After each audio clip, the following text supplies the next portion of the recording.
Salam dəyərli abituriyentlər, müdavimlər, xoş gördük hamınızı. Mən Akşin Tahirov, tarix müəllimiyəm. Dəyərli yoldaşlar, vaxt itirmədən keçirik növbəti mövzumuza. Növbəti mövzumuz Bizans imperiyasıdır. Bizans imperiyası. Bizans imperiyasına keçməzdən əvvəl qısa Vikinglər haqqında sizə məlumat verim. Vikinglər 9-11-ci əsrlərdə Skandinaviyada yaşayırdılar. Ən yaxşı gəmilər Vikinglərə məxsus idi.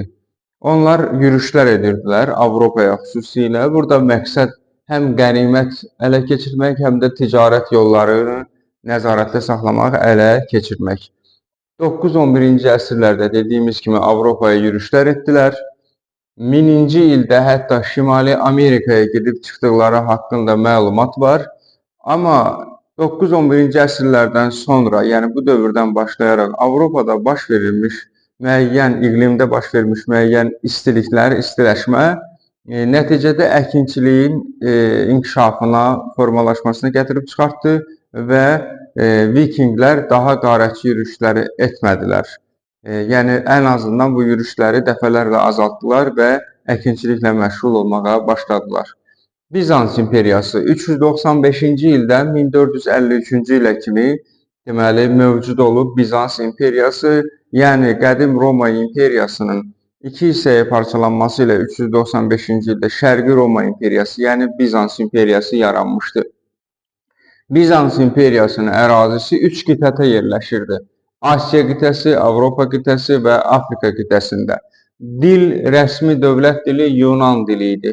Paytaxt Konstantinopol şəhəri, keçmiş Vizanti və bu Konstantinopol şəhərini Qızıl Körpü adlandırırdılar. Çünki o böyük ticarət yollarının üzərində yerləşirdi. Çindən başlayaraq Avropaya gələn nəhəng İpək yolunun üzərində yerləşirdi.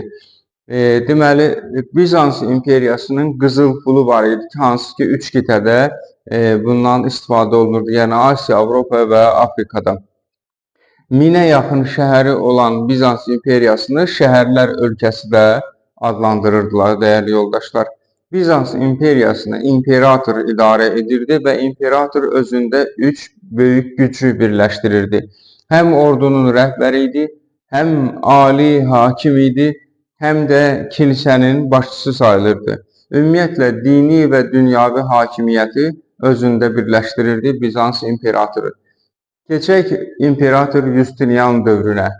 İmperator Justinian 527-565-ci illərdə Bizans imperiyasında hakimiyyətdə olub və dövrü Bizans imperiyasının qızıl əsri adlanır.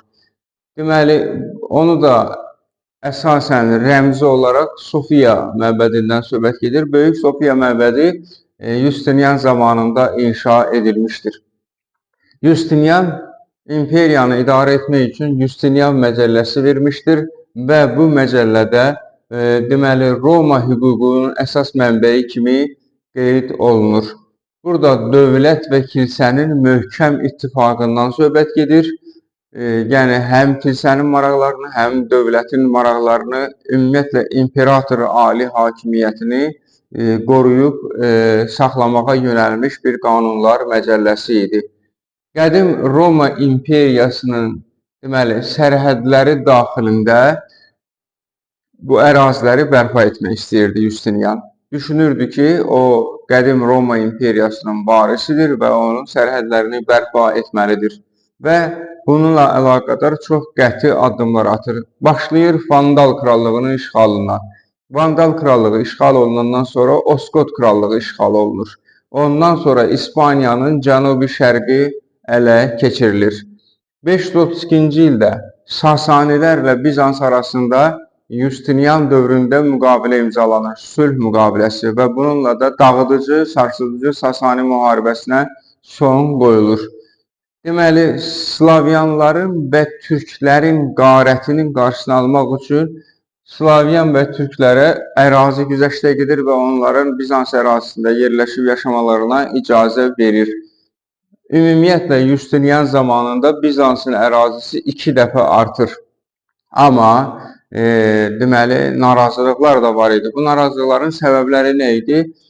Justinian quldarlığı bərpa edirdi və Roma vergi sistemini bərpa edirdi. Bu ciddi narazılıqla nəticələndi. 6-cı əsrin əvvəllərində deməli Slavyanların Bizans imperiyasında məskunlaşması ilə quldarlıq quruluşundan feodalizmə keçid sürətləndi. Dəyərli yoldaşlar, bunu unutmayaq. Bu test sualıdır. Deməli, Slavyanların 6-cı əsrin əvvəllərindən də söhbət gedə bilər. Ümumiyyətlə 6-cı əsrdən. 6-cı əsrdə Slavyanların Bizans imperiyasında məskunlaşması ilə Bizansda quldarlıqdan feodalizmə keçid sürətləndi. Dəyərli yoldaşlar, Justinianın varisləri dövründən danışırıq. Justinianın varisləri dövründə Bizans imperiyası zəiflədi. İspaniyada və İtaliyada ələ keçirilən torpaqlar itirildi. 7-ci əsrdə ərəb hücumlarına məruz qaldı. Bunun nəticəsində Afrika, Asiyada torpaqları itirildi. Ərəblər hətta bir neçə dəfə Konstantinopolu mühasirə də etdilər, lakin tuta bilmədilər. Deməli, 10-cu əsrdə ümumiyyətlə Abbasilərin zəifləməsi ilə və Bulqar dövlətinin zəifləməsi ilə deməli, Bizans nisbətən dirçəldi. Belə ki, yuxarı Mesopotamiya, Suriyanın bəzi əyalətləri, Krit və Kipri geri ala bildi. Yuxarı Mesopotamiya, Suriyanın bəzi əyalətləri, Krit və Kipr yenidən Bizansa birləşdirildi. Nə vaxt?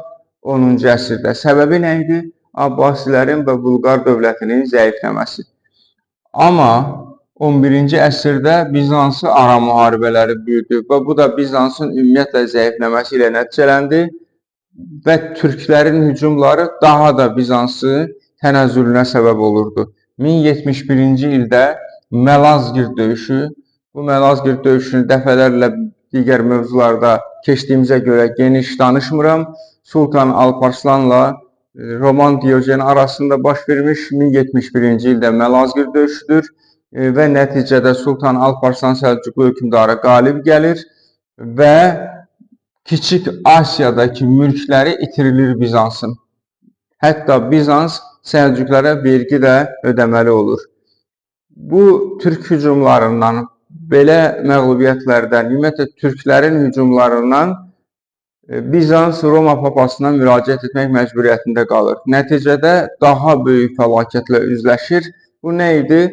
4-cü Səlib yürüşü baş verir. Biz bilirik ki, 1204-cü ildə 4-cü Səlib yürüşü zamanı Bizansı ələ keçirilir Səlibçilər tərəfindən və 1261-ci ilə kimi Latın imperiyası adı ilə Bizans bir müddət varlığını itirir. Yəni 1204-1261-ci illər arasında Bizansda Latın imperiyası qurulur. Sonra yenidən öz varlığını bərpa edir. Lakin 1453-cü ildə Osmanlı Sultanı 4-cü Mehmet Fatih Bizansın paytaxtı olan Konstantinopolu fəth edir və ondan sonra artıq İstanbul adlanır.